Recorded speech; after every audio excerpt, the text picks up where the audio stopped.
Stephen, no doubt you'll be disappointed with the result tonight. We started well, but just couldn't keep up that momentum. Where did that go wrong in that regard? Yeah, we lost our rhythm. I think obviously we had some chances early on, and Mikey Johnson was really causing a lot of problems.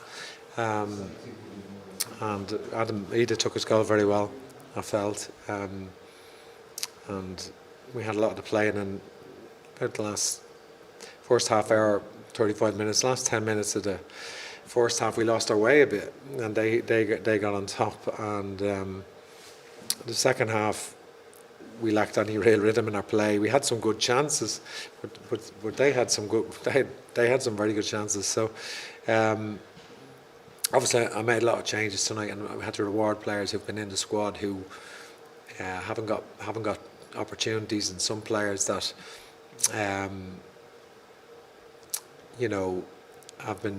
have been brilliant and had periods out, and players deserve their opportunities. It wasn't just about me getting over the line in this match. I think we made sure. Mark Travers, for example, it's 2 years. He's been in the squad for 2 years since he came against Serbia without any minutes, and he came on tonight. Mark Sykes has been in the squad for a good while. That's his first start. Obviously, Mikey Johnson's first start here in Ireland, and Andrew Pomodeli coming back in.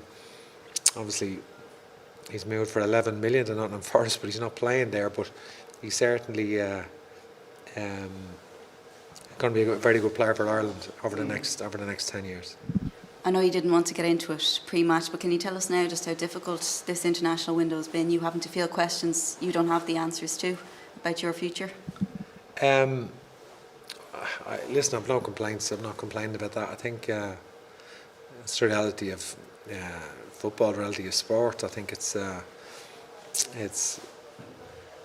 that's where it is at, and I had no problem with that. And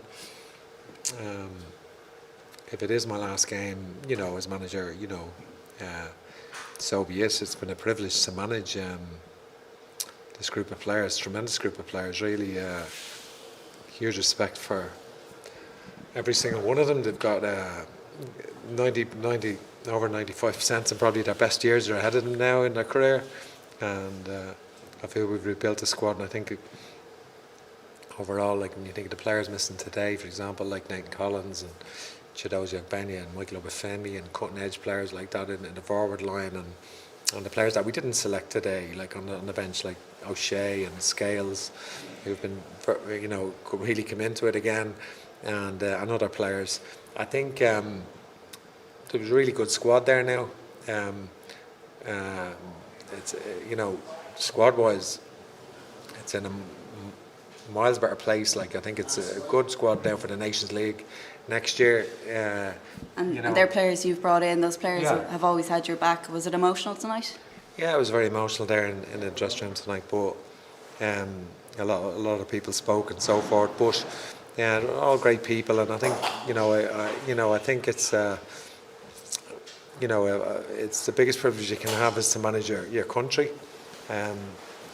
I'm lucky enough, fortunate enough to have got that opportunity, and I think had tremendous support from the Irish public.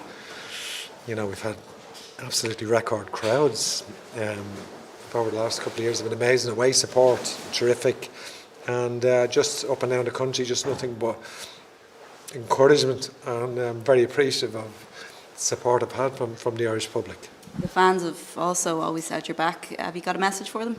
Yeah, well, that's what I mean. I'm just so appreciative of the support that we've had, and hugely appreciative. And it's been very, very encouraging. I think they understand it was certainly a period of transition for Ireland, and we had to rebuild, and we've done that, and we've had setbacks doing that, and that's sometimes inevitable, but that's the way it is. Tough few weeks ahead now. Will there be an assessment of your role? Can I ask you to assess how you feel you've done in the role? Any regrets? No regrets. I think every decision I made was in the best interest of Irish football.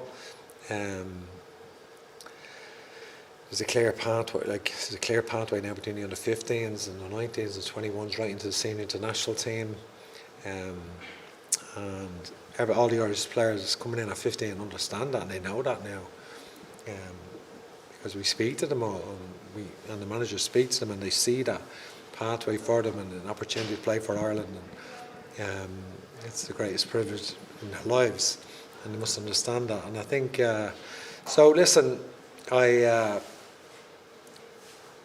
did I get everything right? No, of course I didn't. You know, that's for sure. But I think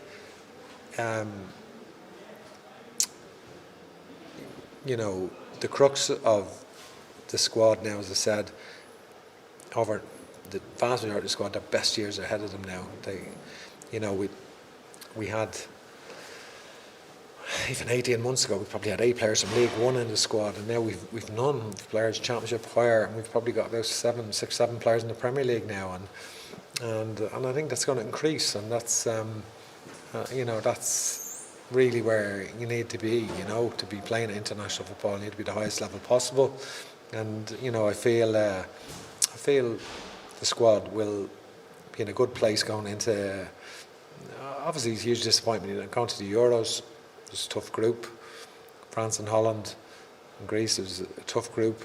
But I think they'll have the squad is well capable of having a very, very strong Nations League campaign in a Group B this year. Obviously, they'll be in a better place again with the extra experience that it's gained.